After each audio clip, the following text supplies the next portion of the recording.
I don't know what's happening to me. When I lose control, things happen, bad things. Whose blood is that? This movie is very different from the previous X-Men movies. It is darker, it is grittier, it is more psychologically complex. You messed with the mind of an 8-year-old girl. You pushed down all that pain and anger. Where do you think it's gonna go? Our main goal was to just try and make it not feel like a superhero movie. We really wanted to put the story and Jean's journey at the forefront of the movie. You told me my father was dead, and you used me for my powers. It's a drama, and it's about real people who just happen to have superpowers. Jean Grey is arguably the most powerful mutant that's ever lived. You know, she beat Apocalypse, man. And Dark Phoenix taking control of her, that's a terrifying prospect. It felt pretty clear to us we had to be willing to go further than we had before. Simon wanted to really hit home with the drama and bring us back to very human, real emotions. I need you to help me find Jean. If I find her, I'll kill her. I know. Got a sort of reality to it, I think, that the others didn't have.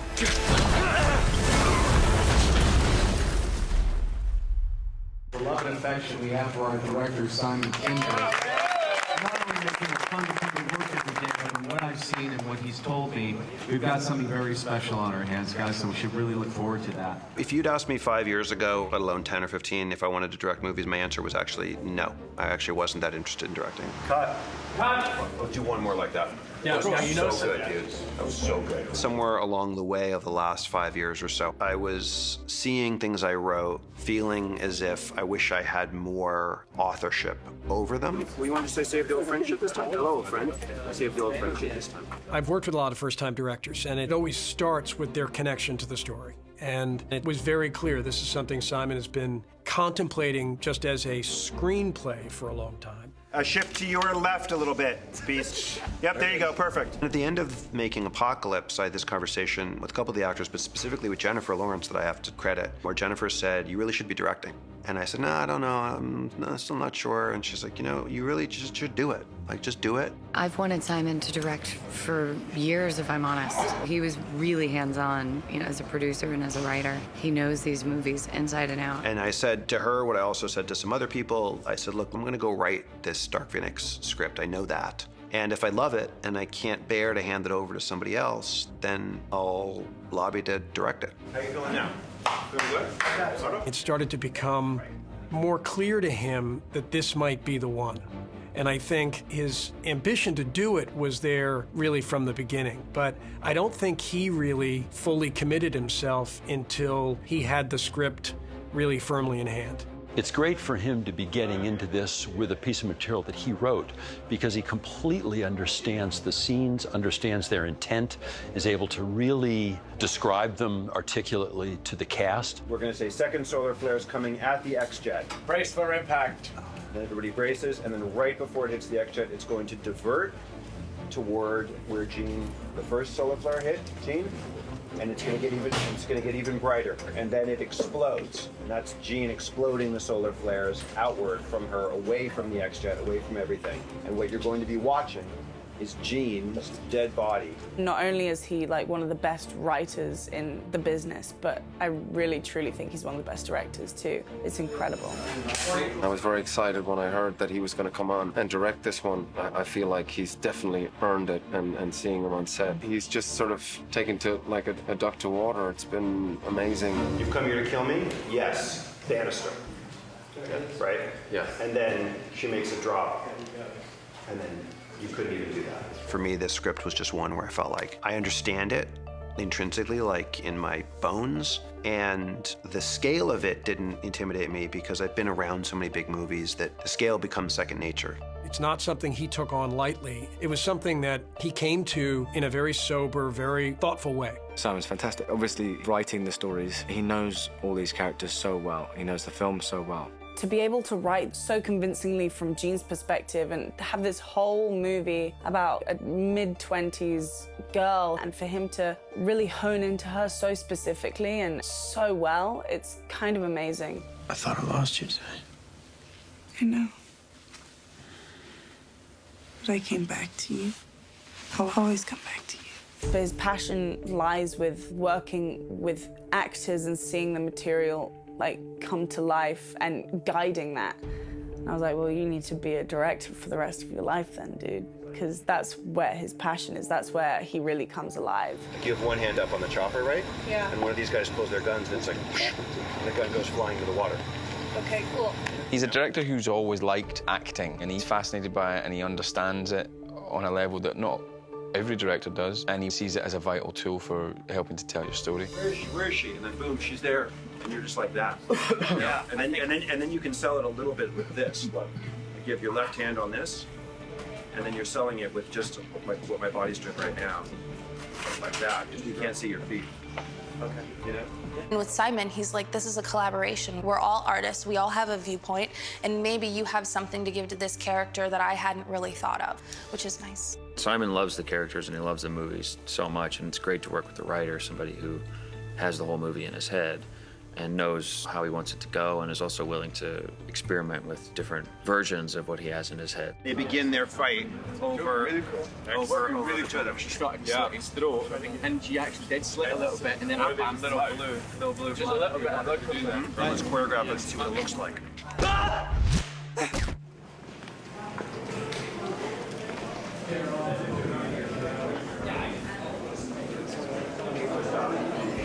Hi, Chris. I'm Josh. Hey.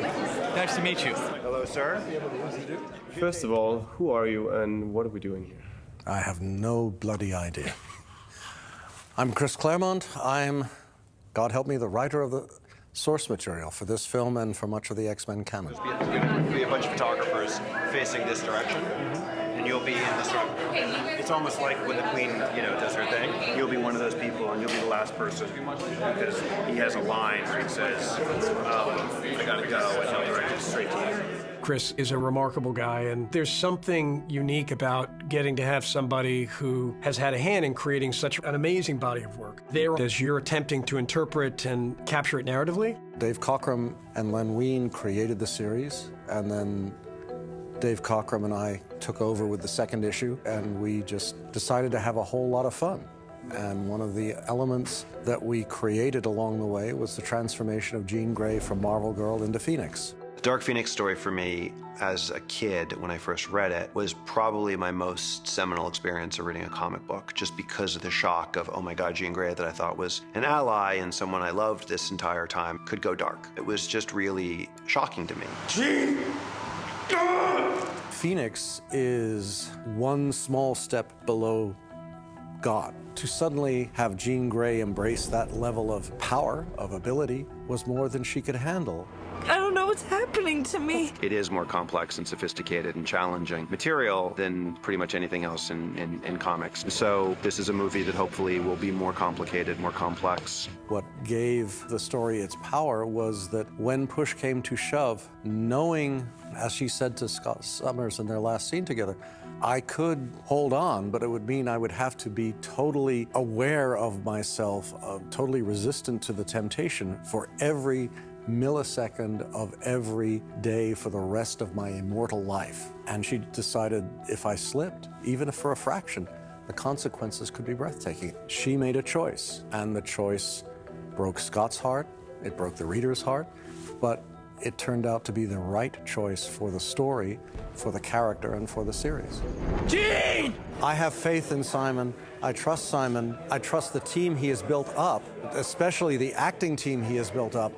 If there's any chance of making this brilliant, these are the people who can pull it off. Simon being a first-time director and me being the first-time lead in a big movie, it was a journey together and really an education together. Now you come here to kill me? That's right.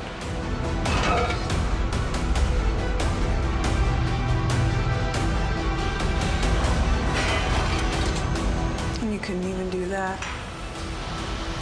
Let me show you how. Cut. Cut. Great fucking thing.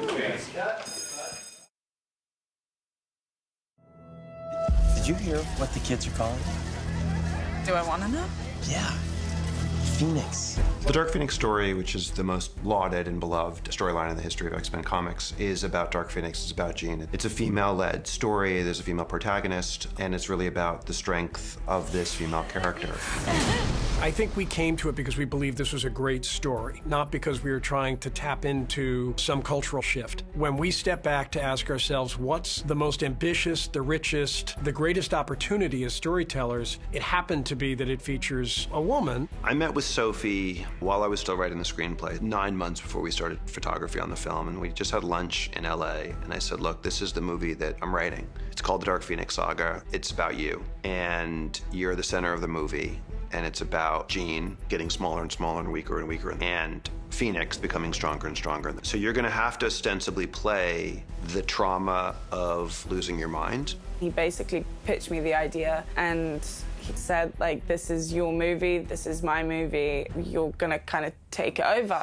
You're gonna have to play every possible color on the spectrum emotionally, and if it doesn't work performance-wise, the movie will not work. It's just that simple. And so she said, let's do it. There was a lot of pressure, and me having just done one movie where I wasn't a very big part in the last X-Men was really daunting. She understood immediately it was going to be a very different task for her, both because of the scale of the role, you know, the sheer importance of her character to the narrative, but more importantly because the ambition for it was to be more real and more grounded and more emotionally authentic. Are these photos none of me? There is not a scene in this movie that is not about Sophie. You never looked for me. Sophie and I have been having a conversation about this movie, I would say longer than anybody else on this film, certainly than any other actor. She has been my partner in making this movie. Okay, I've steeled myself. You steeled yourself. Okay, cool. Working together through it was just amazing because we were discovering things together as well, and Simon and I probably talked for hours and hours and hours about every single scene, backgrounds of the characters, what had happened in the last 10 years. And he was very open to my input. It feels like a real creation between the two of us. Like, stop. Yeah. Sophie's the driving force of this movie. I think where she starts in the film is so endearing and innocent, mature, and put together. And then by the end of the film, her arc is basically, she's lost complete control.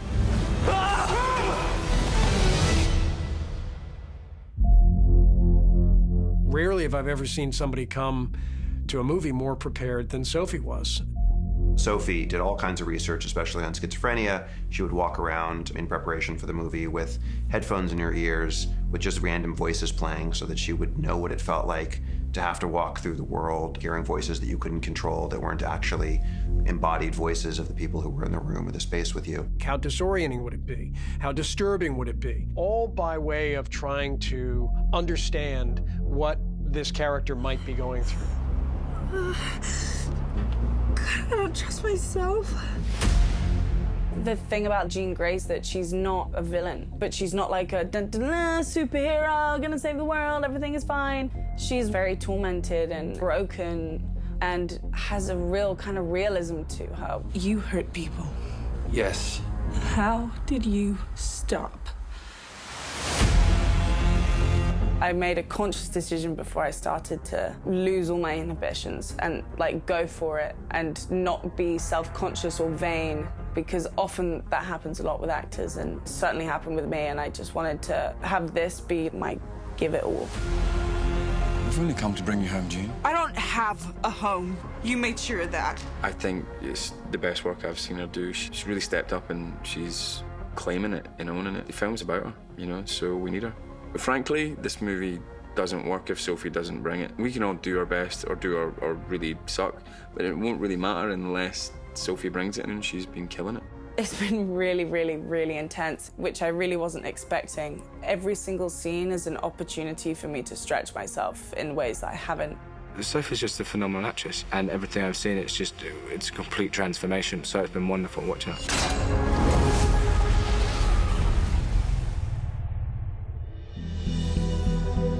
I've been thinking, maybe it's time for us to move on. This was primarily the story of Jean, and then secondarily the story of the people around her and how her de-evolution and struggle would impact all of their lives. Are you okay with this? I forget sometimes you can read minds. I didn't need to read your mind. It's written all over your face. From the beginning of conceiving this particular version of the Dark Phoenix story and knowing that Jennifer was going to be a part of it, because she had been the one encouraging me to direct it, and also because she's been a critical part of this franchise for the last 3 films. I felt a few things. One, I wasn't sure where else to go with her character. When we changed the world so we could live in it. Yeah, but maybe that's what we should go do. 2, I felt like killing this particular character in the middle of the film would let you know just how dangerous and unhinged Jean was. And 3, I think for Jennifer, she felt like she had explored everything she could with this character, but also felt she owed it to the fans to have a final goodbye in this role. If anything goes wrong, I'll turn us around in a heartbeat. I know you will. We've gone a lot of different places with Raven. She chose Magneto in the first movie and totally ditched Charles, and then by the second movie, she kind of became this, like, mutant hero. I think that in this movie, all of that is kind of coming to a head now, especially with Jean. I told you to stay away. That's never gonna happen. It was important to me that we do something with Jennifer in this film that felt fresh and different than what we've done in the past. And I felt like one of the things I really wanted for Jean Phoenix in this movie was to do something in the middle of the film that would shock the audience and tell the audience that, as opposed to normal superhero movies, franchise movies, where the same characters come back 6, 7, 8 movies in a row, that nobody was safe. And that we could kill arguably the biggest movie star in the world. And that would be, in some ways, the sort of emotional bomb that would be dropped in the middle of the film. And it would start to really break the X-Men apart. I like when movies feel dangerous. You don't feel like you know the outcome. It felt like if we were going to do something more real and more emotional and more grounded, that we had to be willing to have consequences. It's kind of crazy because Raven is one of the most beloved characters in the franchise. And for Jean, it's really emotional because Raven has been her mentor, her big sister. Raven knows what it's like to be tempted to the darkness.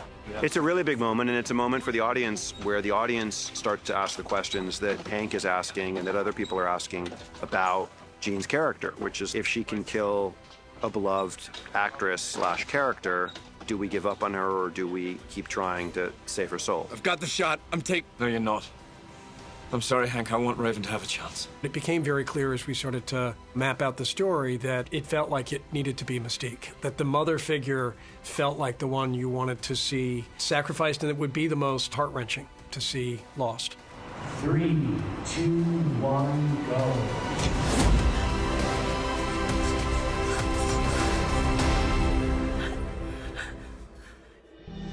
Ladies and gentlemen, that is a wrap on our day and a movie wrap for Jennifer Lawrence. And a franchise wrap on Mystique. She may come back as Raven, but not ever as Blue Mystique. It was bittersweet to wrap Jennifer as Mystique or Raven, because I think she's done the job of playing both so well. She's played Raven extremely well, and she's played Mystique extremely well. When an actor gets to a place where they feel like I've done everything I could with this character, as an artist and as a writer and as somebody who's her friend, I felt like I understand that. I think I'll probably figure out what Raven means to me in a few years when I'm, like, looking back. We all had a dinner together on Jennifer's last night, and you know, we've all become very close, and there's always been a great sort of family vibe on X-Men. It was quite a poignant moment when we all had dinner together and said farewell. The beautiful part about working with Simon is that he understands that all of the women are higher level mutants than all the men.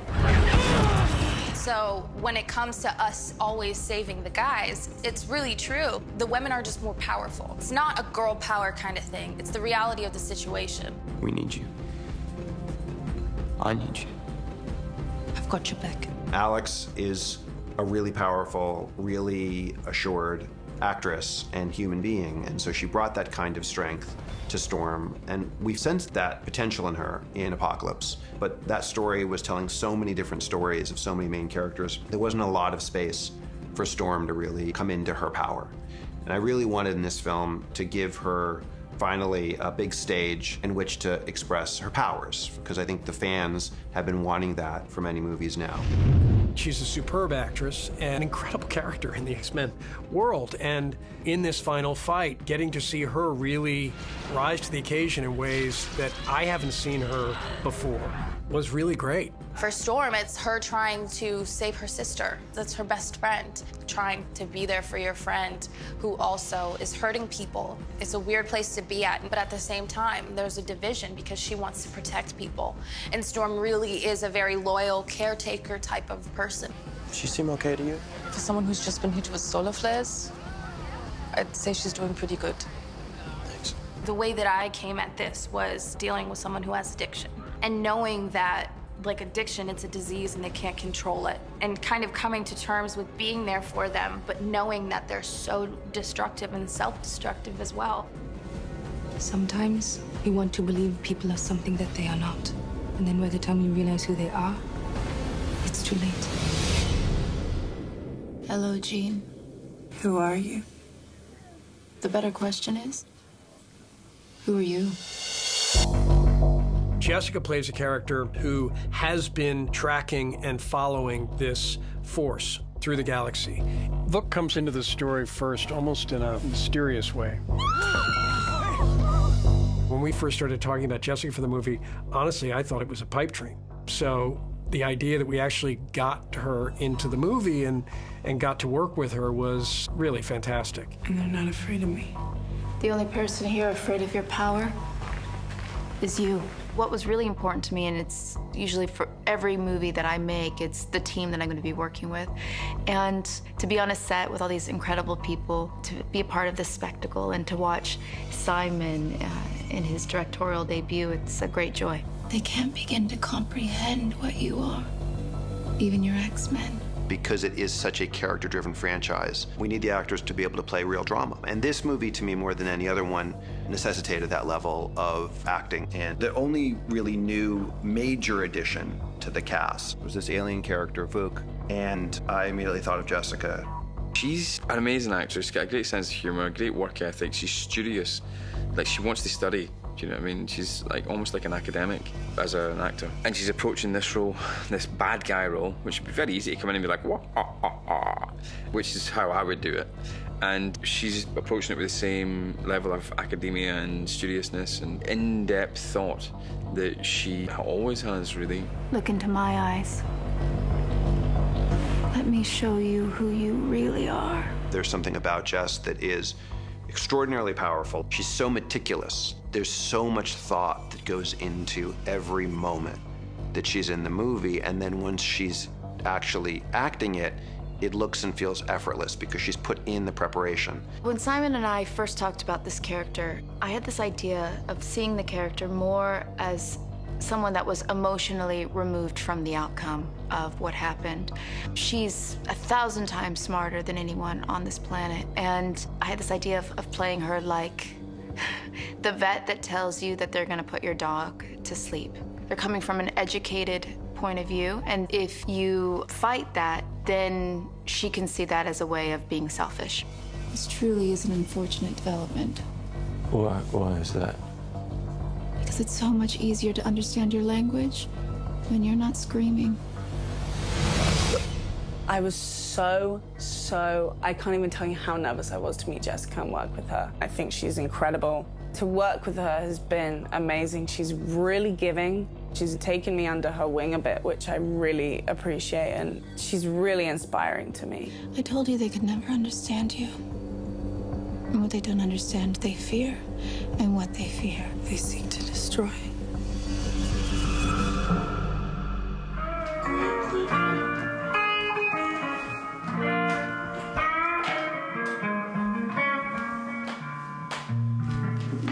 My neighbor, oh my God, if my neighbor ever sees this, it's gonna be bad news. I don't think he knows I have this up. And it's like 8 a.m. right now. If you can hear this, is not good. It's a joy when you can just go to work with people you enjoy to work with and are really good people. For people that know the Dark Phoenix story, they know that the relationship between Scott and Jean is very central to that story. And so there's an emotional complexity that's necessary for that character. It's a kind of complexity that I don't know that we've really explored for Scott in these films before. I can't stop it. Okay, I could hurt you again. I'll take that chance.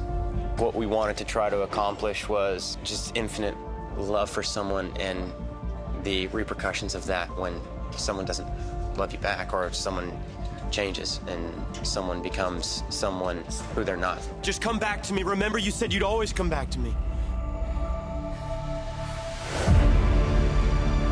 He approached it the way I was asking all of the actors to approach it. He approached it from the most emotionally true and dramatic standpoint, and he's just really powerful in the film. Jean lost control. She's still our friend. Ty is one of the best actors I really have ever worked with. He's so giving, and he grew up kind of doing independent movies, and so he has this way about him that is very real and very intimate, and he makes me feel very comfortable doing all of those very intense scenes. Let's go.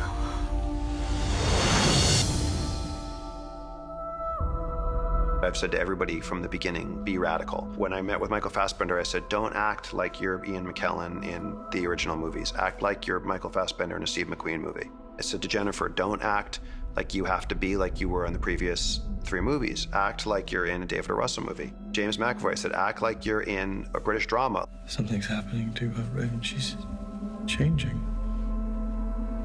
And what? I don't know.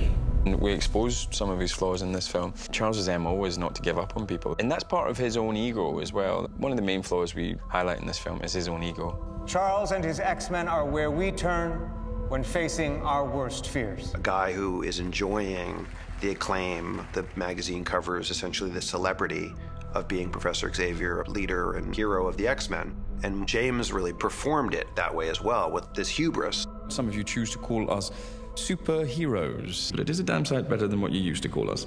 James always brings a lot. He's an incredibly smart and thoughtful storyteller, in addition to being what I think is one of the best actors working today. His ego won't let him give up on somebody because he believes he's got this slight messiah complex, I think, where he feels like he can save everybody. What did you do to her, Charles? I saved her. And looking at the nature of the relationship his character has to Jean Grey, that we found ourselves wanting to lean more deeply into his responsibility and explore the idea that maybe Charles was wrong. Maybe he is more responsible than he thought for what has happened to his family. You are not broken. I love working with James. I love what he has done with Charles. In this film especially, because Professor X just really feels like he knows what is best for everyone. He doesn't allow, especially the X-Men, the dignity of their process, and he creates their process for them. And I think that is the little nook at which everything has started to fall apart. It's part of what James really grabbed onto and I think wanted to explore more fully in this. And it's part of what grounds and enriches the emotional storytelling, I think. What did you do? I protected her. From the truth. There's another word for that. It's a pretty sort of bleak place where Charles ends up. A lot of his loyal allies have sort of left his side and are sort of coming over to Eric's side. Save the old friendship, Charles, and stay out of my way. Michael, I think, actually brought down his performance, which made it stronger to me, not weaker. Michael brought the intensity and the realism and naturalism that he brings to almost all of his other movies naturally. Just that's who he is as an actor. That's his style as an actor. I've lived with vengeance my whole life. So I killed whatever I thought would make pain go away. It didn't. So I stopped. Michael really appreciated the opportunity to show a different face to Eric and what his philosophy would lead to in the overall scheme of the world of the X-Men. He's so extraordinary at expressing so much with so little, and he does so much with his eyes, and he doesn't have to raise his voice to be firm and to be strong. The girl dies. For the first time, it's crazy, but now their 4th film together, Nick Hoult and Michael Fassbender have a couple scenes just one-on-one with each other. I know we've had our differences in the past, but we both love Raven. We've done scenes together, but they've always been the action scenes or at the other ends of corridors and not directly interacting with each other or in big groups. This was the first time doing a scene just one-on-one, a couple of scenes with Michael, which is fantastic. You've known him a long time and look up to him, so to take the chance to be there and have those moments with him was brilliant. Why are you here, Hank? You have eyes and ears around the world to help me find mutants for this place. I want you to help me find Jean. With Hank, the goal and ambition was to give Hank the opportunity to call Charles out and sort of come into his own as a leader and as an individual. I loved the idea that you take this really mild-mannered, meek character, which is what he's been in the previous films, but he starts to turn. And so it gave him this gravity and sadness and strength. It's your fault, Charles. It's your fault she's dead. Hank feels betrayed by Charles because Charles can't accept what he's done and the responsibility that he's made a huge mistake. You need to face this, Charles. You need to face it. Come on, admit it to me right now. Come on. Admit it. Charles, just admit you were wrong, please. So, I know it doesn't look like it, but this is actually the exterior of your ex-mansion. We've seen it depicted in many movies, but I'm sure most of the time it would have looked similar to this. There we go. These are our guys. For Nightcrawler and Quicksilver, they are within the momentum of just doing well within their job and serving for the world and still growing within themselves. I don't believe they truly chose a side themselves. So we're going to space? Yes, Kurt, we are going into space. We're doing space missions now. Cool. The X-Men are called upon to save the astronauts of the Endeavor. Quicksilver's getting a kick out of all the fame of being an X-Men for sure. Quicksilver, played again by Evan Peters, has really come into his own in a more evolved, mature way, but he is still Quicksilver. Be right back. Nightcrawler bamps me and him into the Endeavor to help save the astronauts as quickly as possible. How does that go? It doesn't work out. I end up forgetting one again. Where's my brother? Pretty sure I got everybody. I don't know what the deal is. I guess I'm going too fast. Need to slow down a little bit, take my time.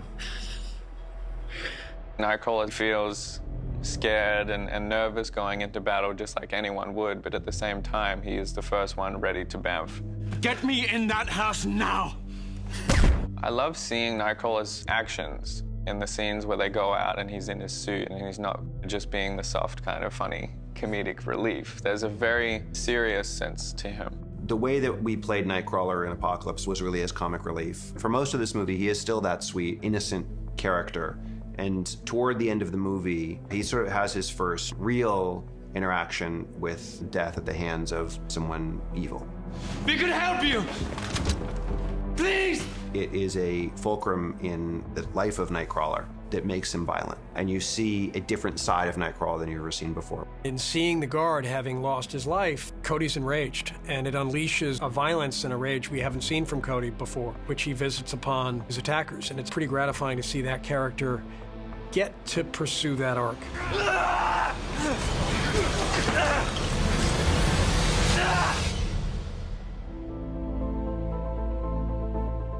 One of the fun things about making these X-Men movies is there's tons and tons and tons of characters that we've never explored in the X-Men movies that are really popular characters in the X-Men comics. And so in each of these movies, we've tried to feather some of those characters. And one of those characters was Dazzler, because she's a huge fan favorite. It was someone that I spent a lot of time trying to figure out how to cast.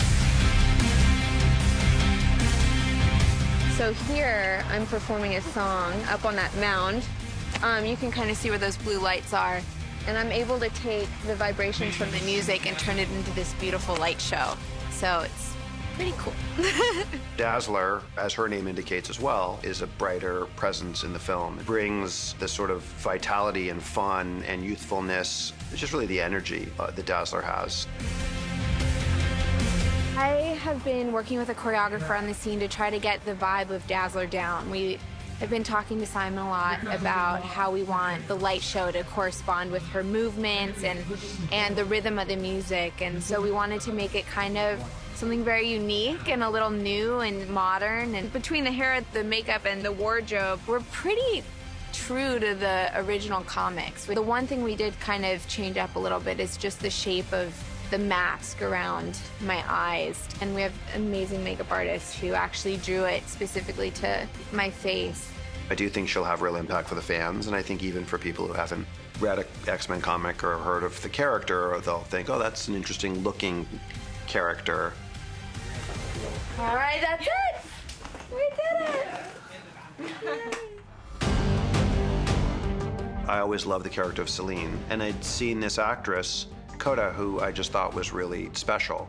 And again, just really interesting. There was something about her I hadn't seen before, and she'd never been on screen before. Two birds, U.S. Tell everyone to stay calm but ready.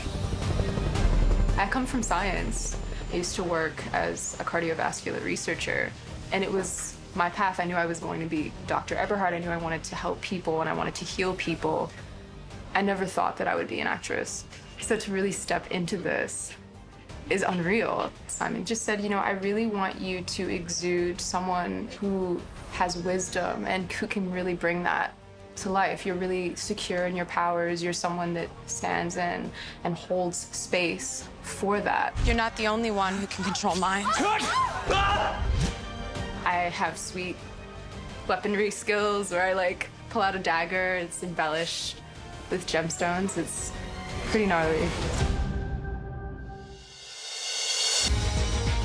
Similarly, Riki is a character who's not a big character in the comics, but someone in the comics who was always interesting to me when I was growing up and reading them and thinking he was cool. I wanted to include him also as part of Eric's cadre of sort of badasses because he's a badass character. We're calling him Medusa at this moment, and he has these braids that are about 10 feet long that I basically have hand-to-hand combat with.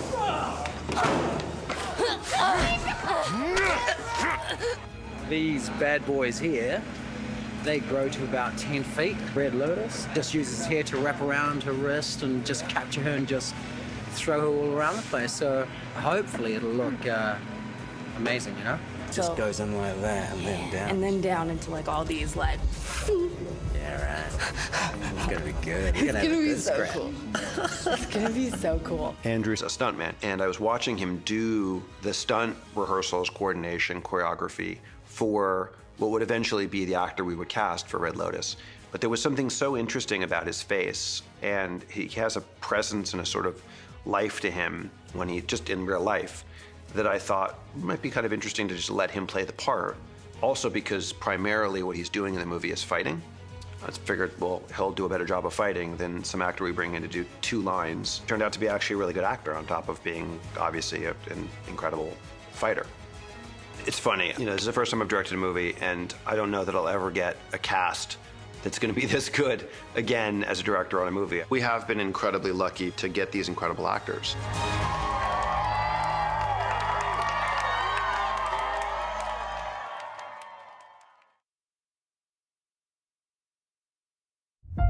Yeah, we're in Montreal. It's my first movie in Montreal at home in 12 years. So where we're going, Claude? Well, we're coming to a point when Jean arrives to Genosha. She's gonna come here at this vantage point of view. Simon Kinberg really wanted to approach this in a very, very different way, and he's very clear about what he wanted. I said to Claude, I want to create this world physically. I don't want to do green screen and set extensions and fake it. I want the actors to be able to feel it in a tactile way, and I think the audience will also feel it in a more tactile, immediate, real way. Claude was amazing, as was Michel Liberté. We put them in a terrible position because we concoct these wildly ambitious stories, and then there's the practical reality of how we're going to actually manifest them. And we had a lot of different environments. Simon has a really good eye, so he's very aware of what things should look like. Each of the films that I feel like we've worked on are different from one another. You know, they all have a sort of subgenre within them. Logan was a Western. Deadpool was a zany comedy. The second Deadpool movie was a father-son dramedy. Days of Future Past was a time travel movie. X-Men First Class was a spy movie. Apocalypse was a disaster movie. Dark Phoenix was a character-driven psychological thriller. We do this now, here. They'll see us as monsters. Violent freaks fighting on the streets of New York. The girl dies. We wanted to have a palette that was not so colorful or fireworkish as the previous one were. So I started picking some colors, and I had some big cards painted of each color in my office. And I brought Danielle Orlandi, the costume designer. There are no superhero costumes per se. People are wearing normal clothes that they would have bought. And even if we made them and designed them, they should just look like they bought them. We wanted it all to be more organic and feel more real. Why are you here? We are in Genosha, which is a country unto its own, basically, that's been given to mutants who don't have anywhere else to go. It's a sort of refuge for lost mutants. This land was provided by your government for the shelter of mutants who couldn't find it anywhere else. We have the same rights as you and your families. It was exciting to get to create Genosha. It's one of the great settings of the X-Men comics, and that deserved cinematic treatment. Simon and I really decided that we would do something that's different from the rest of the palette of the movie, making it a happier place to live, so we went with bright pastel colors. In the comic, it's a very sort of science fiction, futuristic place. And I didn't want it to feel that way because we're making a more grounded, real movie. And I also didn't want it to feel like a refugee camp. So we had to find this place in the middle that made sense, that Eric would have picked up metal containers because it's an island from wherever. We have these painted cargo boxes stacked onto each other that all of these mutants inhabit and have this family and this camaraderie and inclusiveness, where we have a safe haven and a place where we can call home. As you can see, all of it is metal made because Eric can control all the metal. So there's many elements that we're placing as we're going, and there's also a pond there with a beach where kids will play and so on. They're farming it, they're living there by choice, and they're living with less, and they're rejecting what society basically is, and they're trying to make their own little commune. We brought these containers from scrapyard, and we literally cut into them, making windows, doorways, and so on. And then we started painting them various colors, and we had one of our artists in the scenic department to actually paint some nice drawings that would have been made either by the children or by the adults to augment the happiness of the look of it. And then we talked also about the flowers and the plants, and we had not just a greens department there, but we had greenhouses here that were building, cultivating real plants, real flowers, real vegetables, that we would then transport those gardens on the days of photography out there. They're living off the grid, they're farming, they're fishing, they're raising their kids. Their clothes are very simple, t-shirts and pants or a skirt and aprons because they're working. For Eric, our inspiration was Marlon Brando in Apocalypse Now in a simple t-shirt and a pair of pants. So he's very dark, but really simple.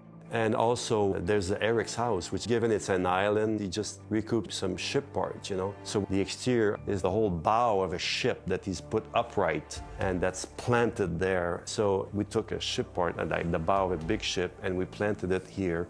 And it's as metal, but it's all wood. And all the joints and the welds and the steel plating of the walls was made on wood. And I've made these white marks there that you see, which are vertical right now. But if you put the ship down, those would be like phosphate or whatever trash remains that the water would have brought in the ship. It was very much alive, and it was very much driven by Simon's vision of it. You need to leave. Go!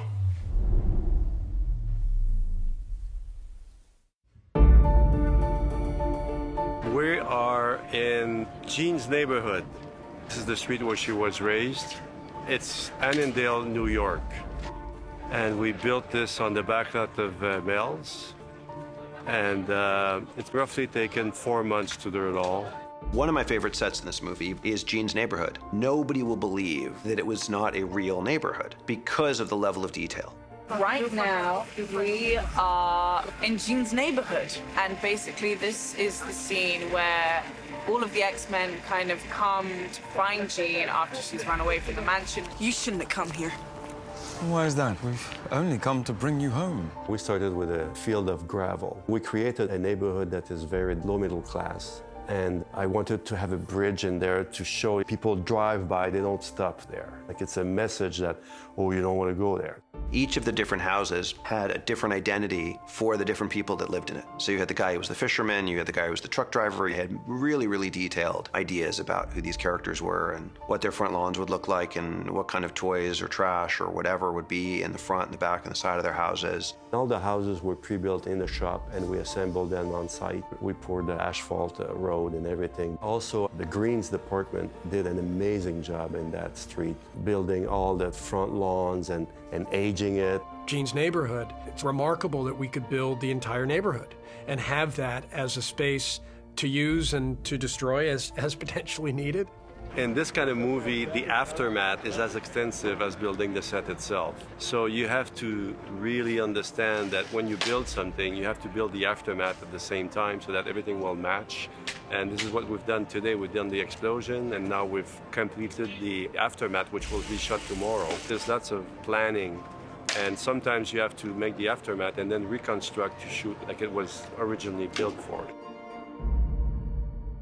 Can I talk about spots? Oh yeah, you can talk about everything. Can I talk about the space? Okay. Yeah, you can talk about everything. The X-Men go to space, and it's the most exciting thing.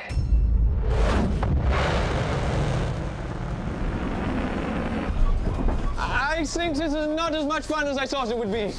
Hank has built a new jet. Pretty much in most of the movies, at some point, the jet and Cerebro get destroyed.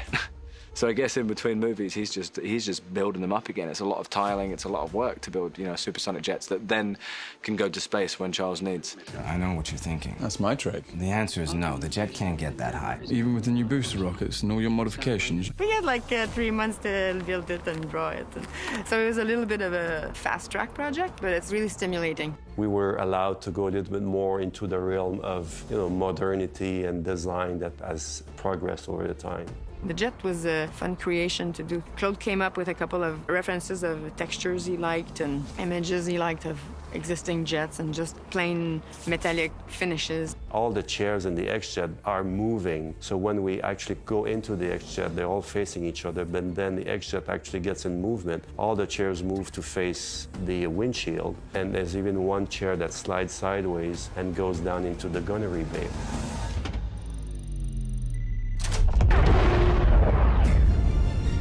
Basically bicycle seats on sliders, which were technically really difficult to use sometimes. And when you're shooting really emotional stuff inside the X-Jet, it was challenging, but it was also really fun.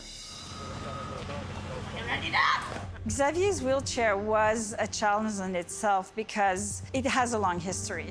And we also decided that because the X-Jet was such an important element in this film, that it would be interesting that Hank, who created all the X stuff, had created the jet, had created the chair, and it would blend together. The chair, I wanted to give it a very modern tone like Hank's lab. We were looking for something a little lighter. We had managed on Apocalypse to bring it down quite a bit, but it had a very precise look in Apocalypse, and it wasn't really what Simon or Claude were looking for.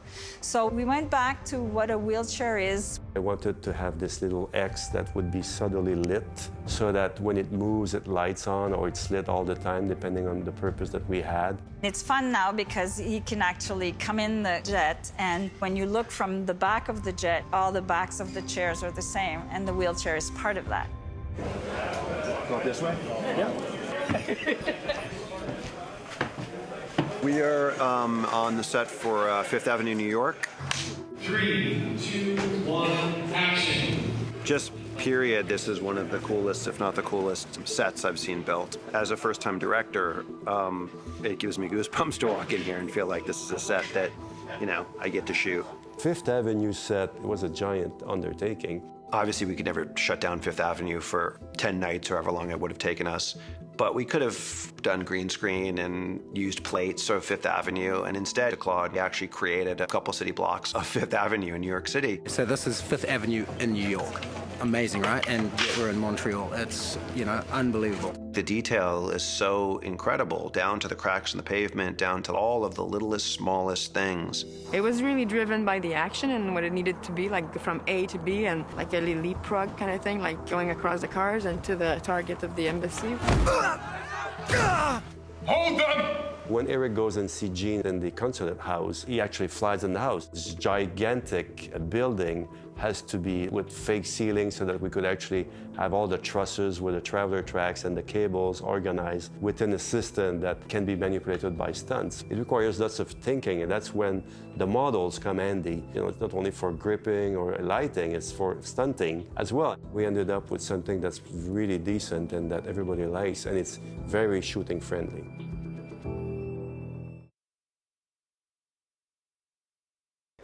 Your timing is literally, so we shouldn't have to wait for you at all. So you're basically just coming out and then you're getting back in. Right.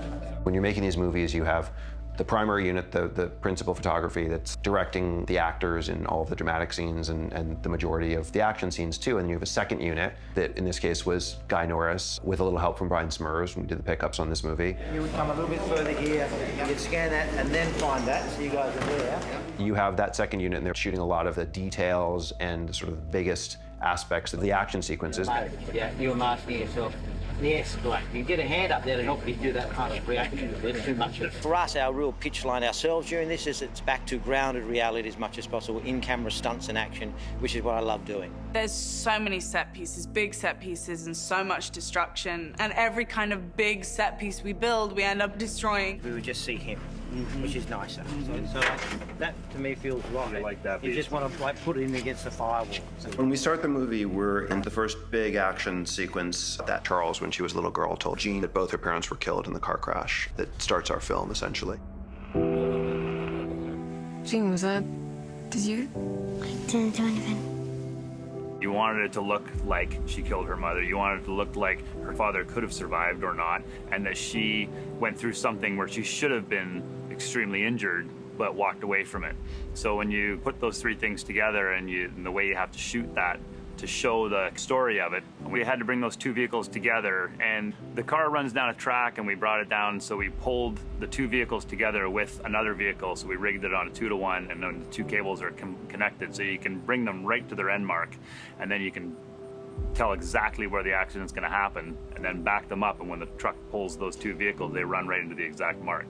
When we had inside the pickup truck was a pipe ramp inside there, and then we had some structure built into the car so that when the two structures of the vehicles came together, it would launch the car up in the air and roll as if it was crashing.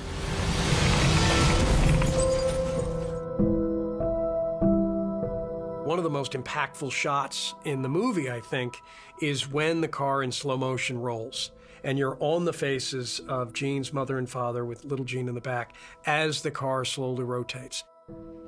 We rolled the car over and flipped it up, and when you see from the inside of the car, the hood and everything collapses, the steering wheel comes down, and there's a lot of internal damage to the vehicle. Then we're going to put that on a rotisserie rig where we can spin it around so you can show that Jean is in the back and nothing's hitting her and she's in a little protective bubble, and then you can cut this all together and tell all the different stories with it. It's pretty interesting. We're trying to tell a more intimate story for the basis of those scenes. Here we go, and roll sound. So this is where we're spinning around Jean Grey's car. This is kind of the mid part of the accident, so now we can play all the interior stuff where the car's rolling and flipping. We can have all the debris and the actors floating and flying, and their arms are loose and everything's all tumbling around in the car. We're covered in rubber glass. We are doing the car crash sequence today, so we're strapped in and our laps are full of silicone glass that will go flying when we go upside down. So this will be 2 rotations. Here we go. And 3, 2, 1, action!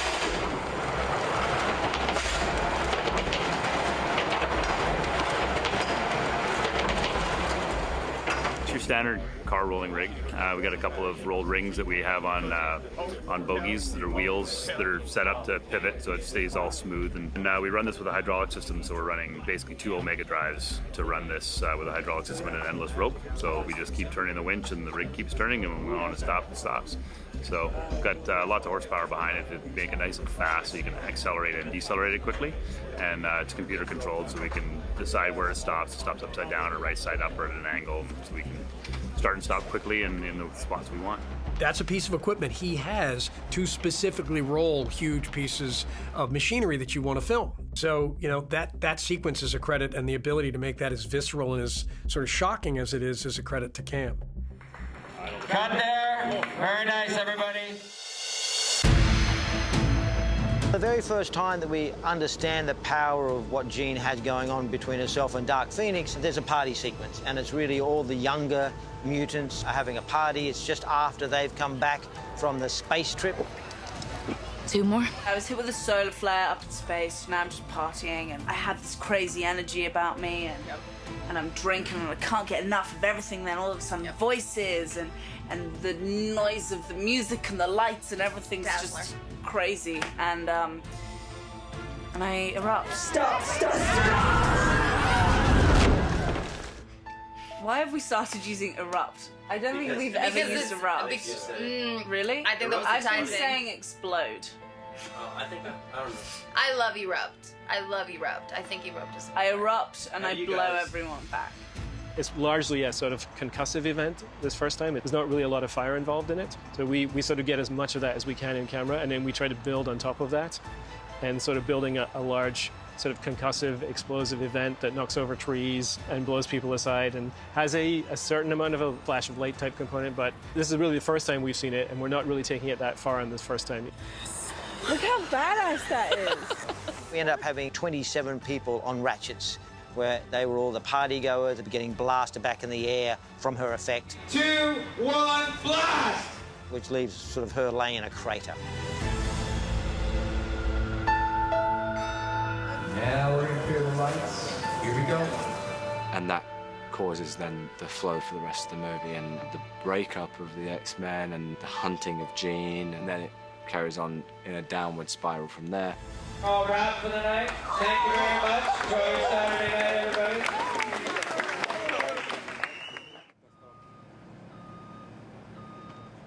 The more real you can make it, whether that's practical effects or it's sets, the easier it is for all of us to make believe for ourselves and make the audience believe. This is Jean's neighborhood.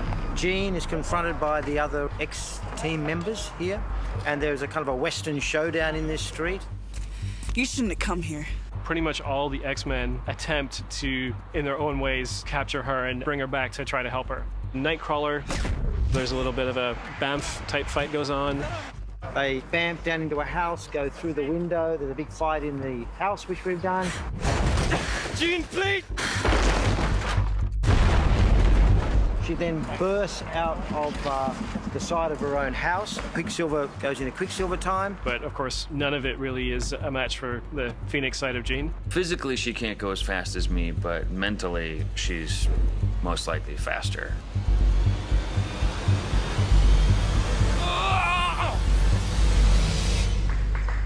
Cut there. This is the part of the sequence where Jean is inside the house. She's freaking out. She just knocked out Nightcrawler, and she's gonna blow out of the side of the house. That's what you'll see in the movie after Kurt and Phil have done their wonderful work. That orange wire is called Beeline. It's a detonating cord that's between 12 and 15 grains per inch. It's a high explosive, burns at around between 17,000 and 21,000 feet a second.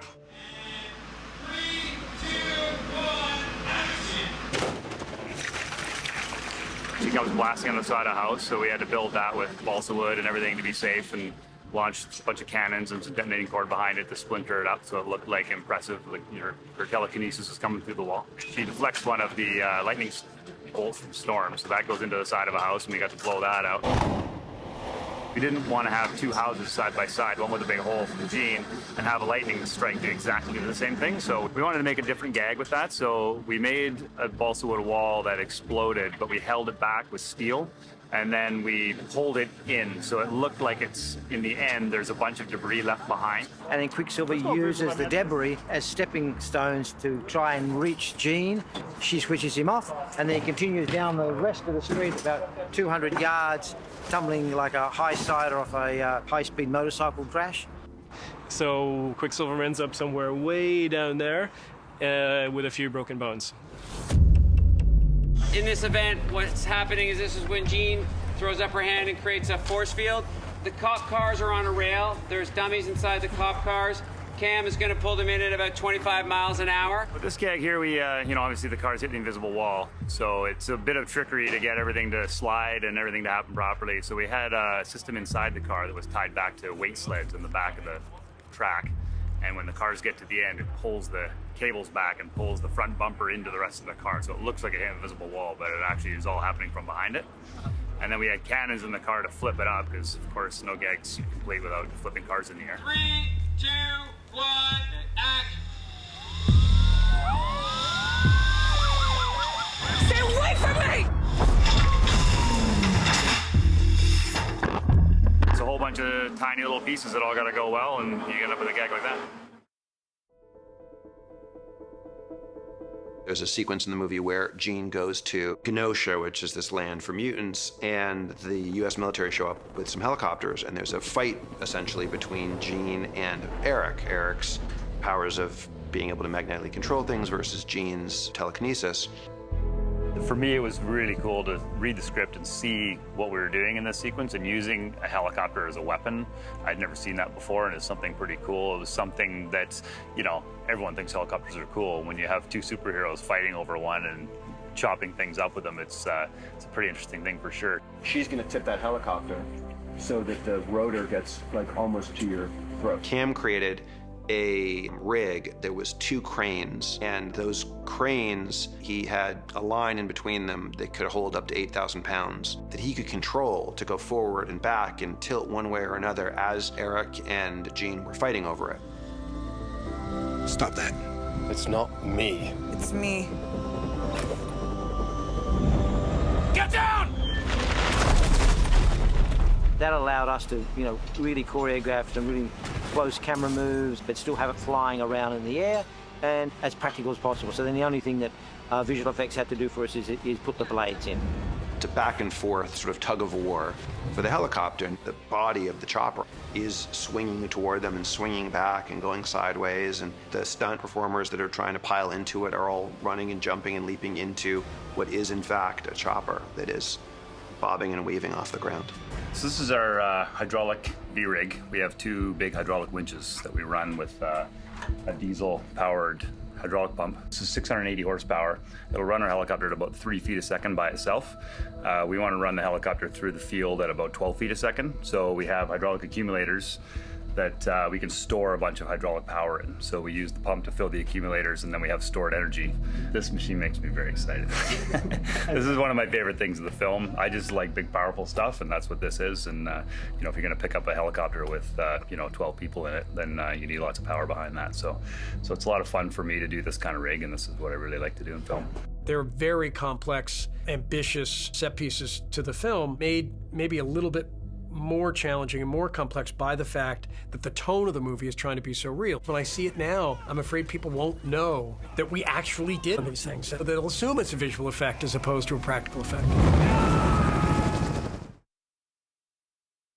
One of the things that's so lovely about having made these X-Men movies now for going on, 15 years for me, is that we have become, in real life, a little family ourselves. It's an amazing kind of ecosystem. Part of what I love about making movies is how incredibly fragile it is, far more fragile than anybody perceives, and how resilient it is, courtesy of the people who have dedicated their lives to these crafts. Behind the camera, the producers of these films, the people who are physically on set in pre-production, myself, Hutch Parker, Josh McLaughlin, Todd Hallowell, we've become a family unit. I've been able to be part of a really solid working relationship with Josh McLaughlin and Simon Kinberg and Hutch Parker, and it's great. We've divvied up the responsibilities, and everybody's just sort of permitted to do what they do well. We call ourselves the Deltas. I knew Simon Kinberg when he was a writer. Todd Hallowell and I got to know each other on the first X-Men that we did, which was Days of Future Past. And I knew Hutch Parker when he was running Fox.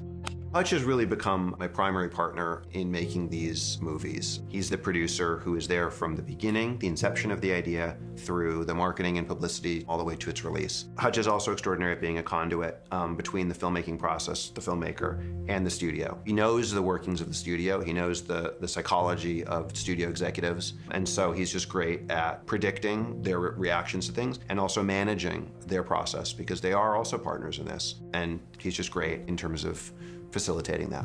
3, 2, 1, boom!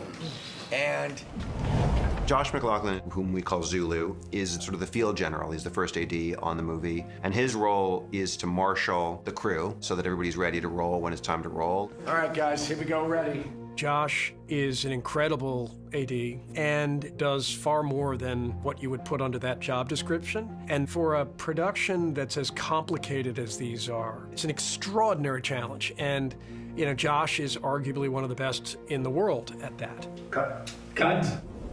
We're shooting just at that. Everything's all good. You Or just two.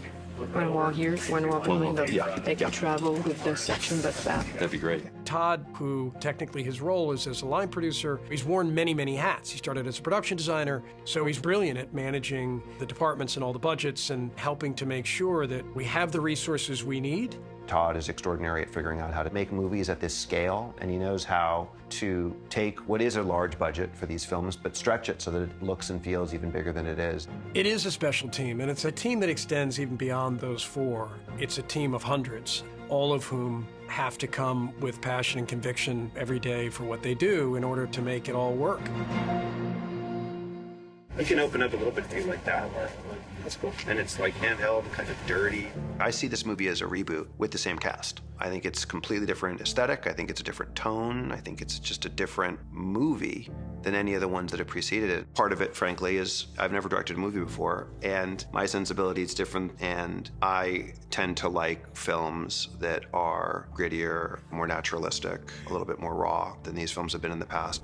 There was a conscious decision to have most of the movie, almost all of it, handheld, which is really rare in superhero movies, and very intimate, very close. We filmed in Alexa, full format, with a 4x3 chip, and also the use of anamorphic lenses from Panavision.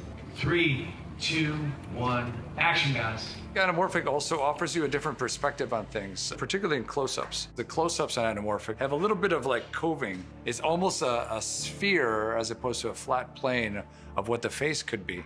And so those aberrations that anamorphic allows creates that sort of roundness to the human face. What I said to Mara, our cinematographer, and to Guy, our second unit director, was I want to use handheld almost exclusively.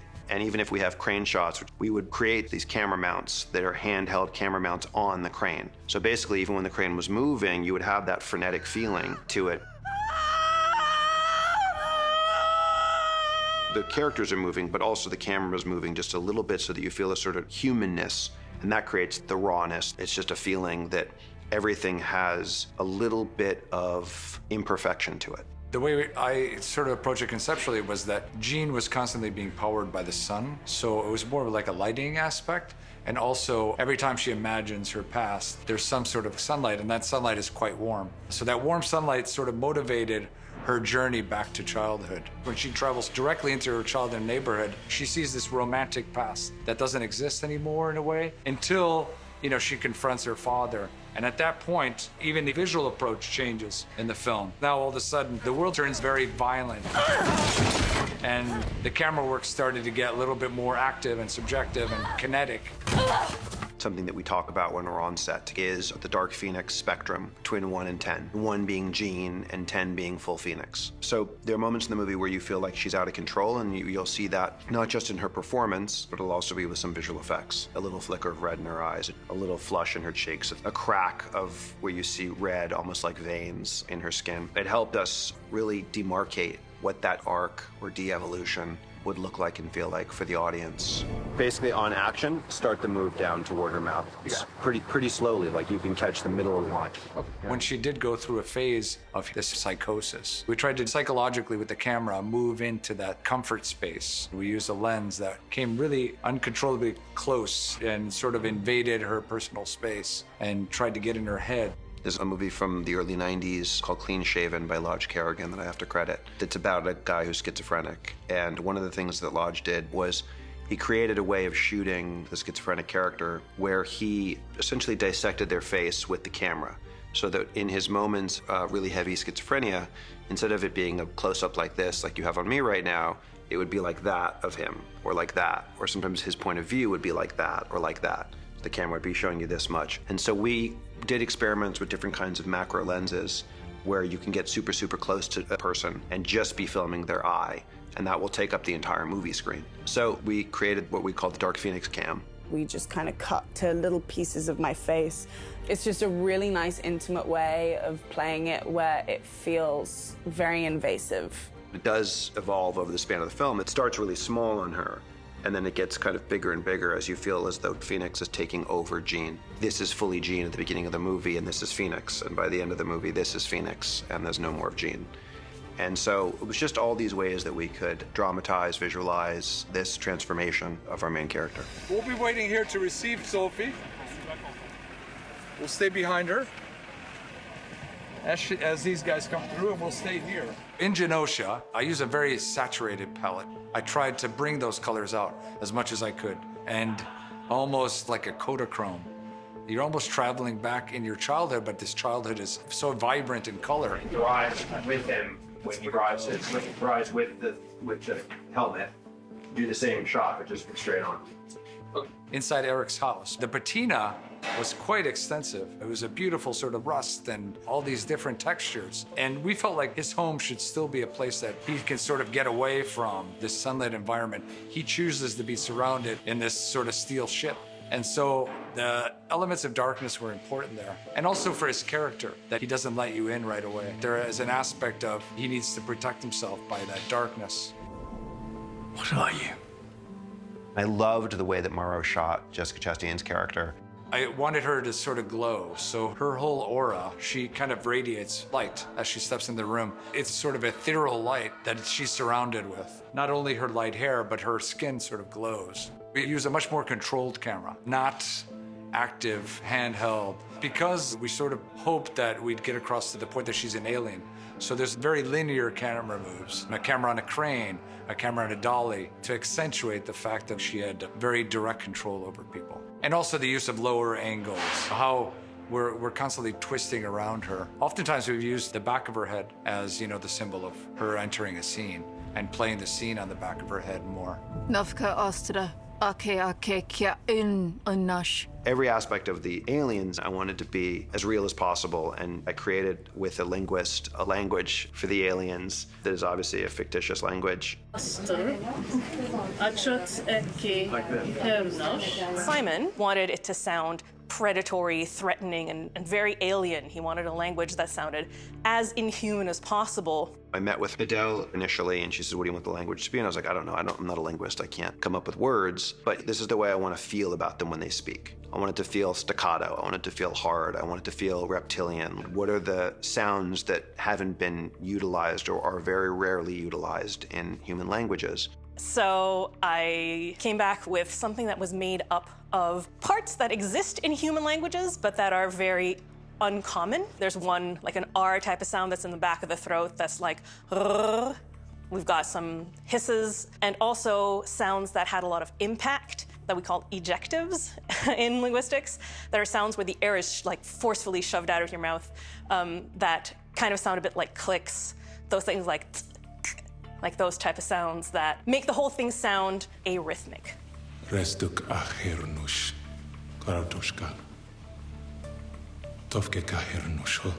Dell's great because she was able to create this language, and I did my first scene yesterday, and it's phenomenal. I love learning languages, and especially learning a language that there's no documentation for. She's done a beautiful job creating that. With ease.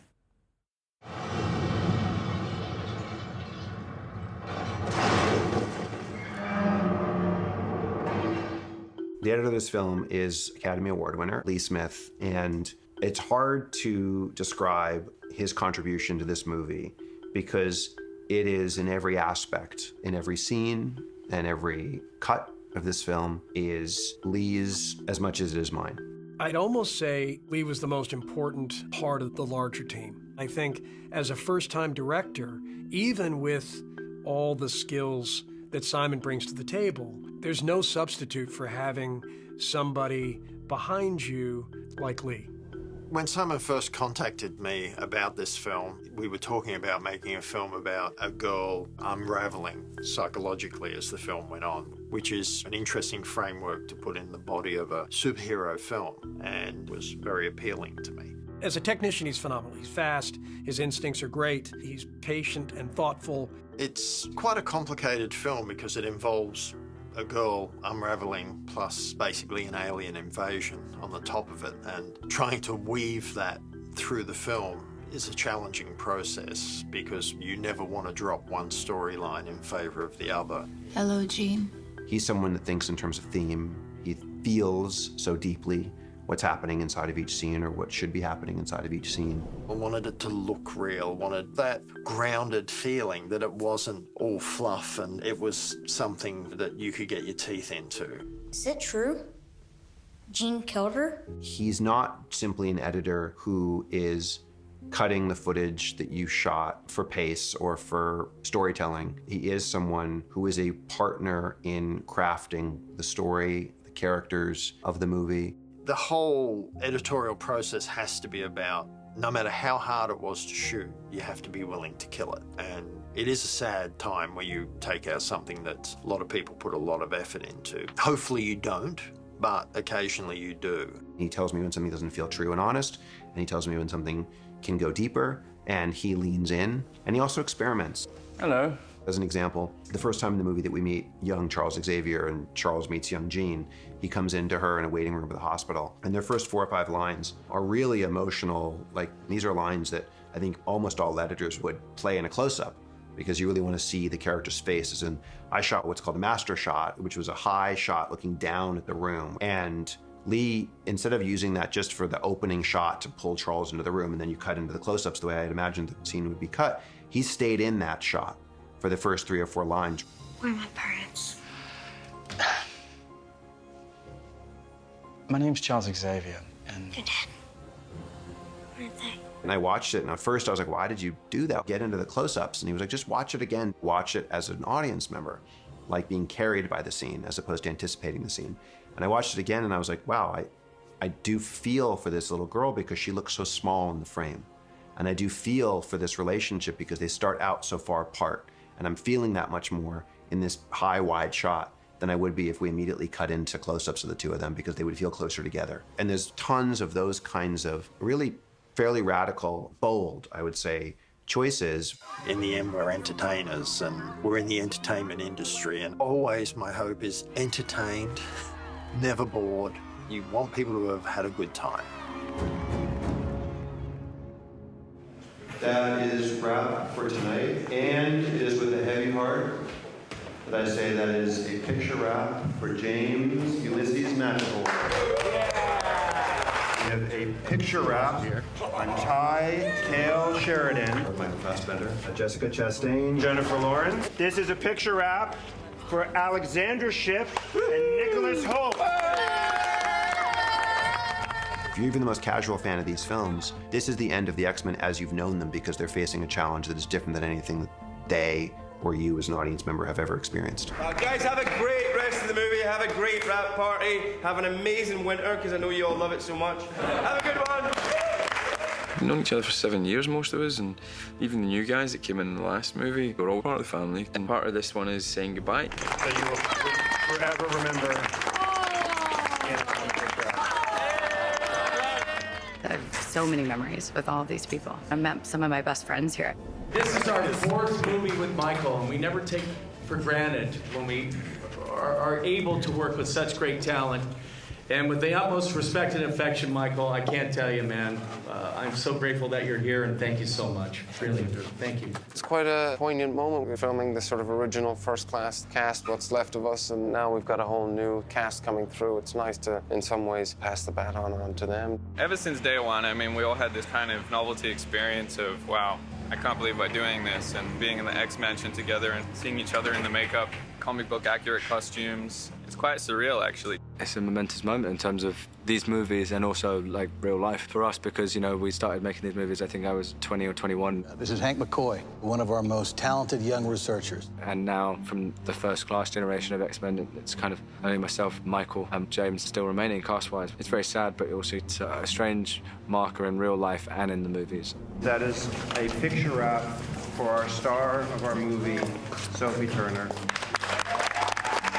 Nobody has ever, in any movie I've ever seen, given more emotionally, physically, psychologically, every single day to the movie, so thank you.